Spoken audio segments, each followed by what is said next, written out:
Good morning mga mamshi! For today, gagawa kami ng special maha blanca. Not so special. Special lang siya kasi ako yung gagawa sa mommy. So, gagawin namin yung special maha blanca for birthday ng pamangkin ng aking asawa.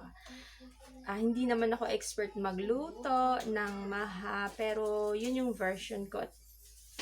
Ginawa ko na rin siya nung birthday ng aking anak na si Ibro. Tapos nasarapan naman silang lahat. So, gagawa ulit tayo. Syempre ngayong morning, hindi makalabas yung mga bata, hindi rin sila makapaglaro. So, gagawa kami ng maha ngayon. First step namin is syempre yung pagkakahid ng niyog. Buti na lang, walang pasok yung mga bata kasi nga Teacher's Day ng mga guro nila.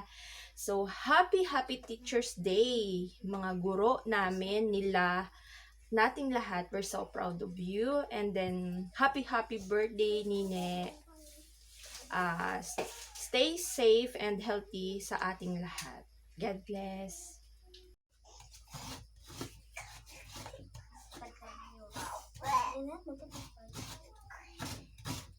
Go, Gi! Yan yung aking pamangkin, guys. So, mga momshi, yan yung kasama ko sa bahay, yung aking pamangkin. O, ayan. Diba? Masipag yan, yung aking pamangkin. Yan yung kasama niya, o, yan. O, diba? O, tawa ng tawa, diba? Yan.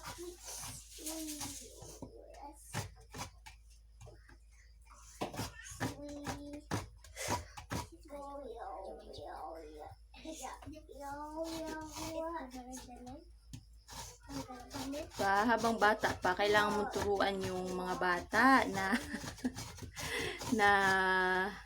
syempre, kailangan nilang magsipag yan, o. Diba?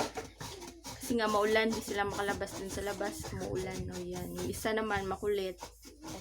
O, pamangkin ko rin yan, guys. Hello, ito yung ingredients namin sa special maha. So, ayan. Alas kaibab. Then, maglalagay tayo ng whole corn. Kondensada. Cornstarch. And then, eden. Yan yung ingredients natin sa special maha blanca. Tapos, syempre, yung gata. Yan talaga yung number 1 na ingredients. O, diba? Ayan, tuloy-tuloy lang yung paghalo-halo. O, diba? Nagiging sticky na siya. O, tingnan mo. Yan. Pag hindi na siya, pag mahirap na siyang haluin, yan na, okay na siya. Sige. Tapos, yan. O, diba? Tingnan mo. Yummy!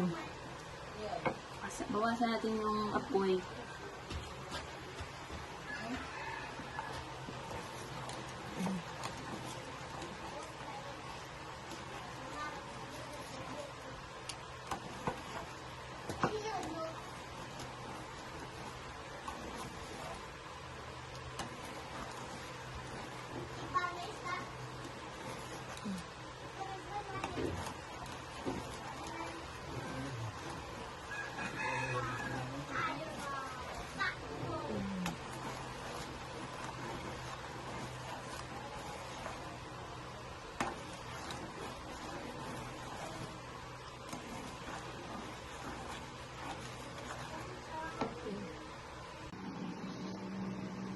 Then, ilagay natin sa malinis na lalagyan. Ayan.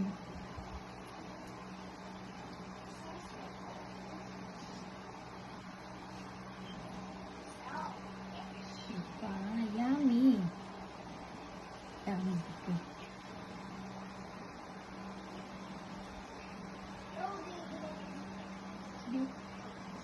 Ayan, yan na ang mama version special maha. O, diba? Yummy!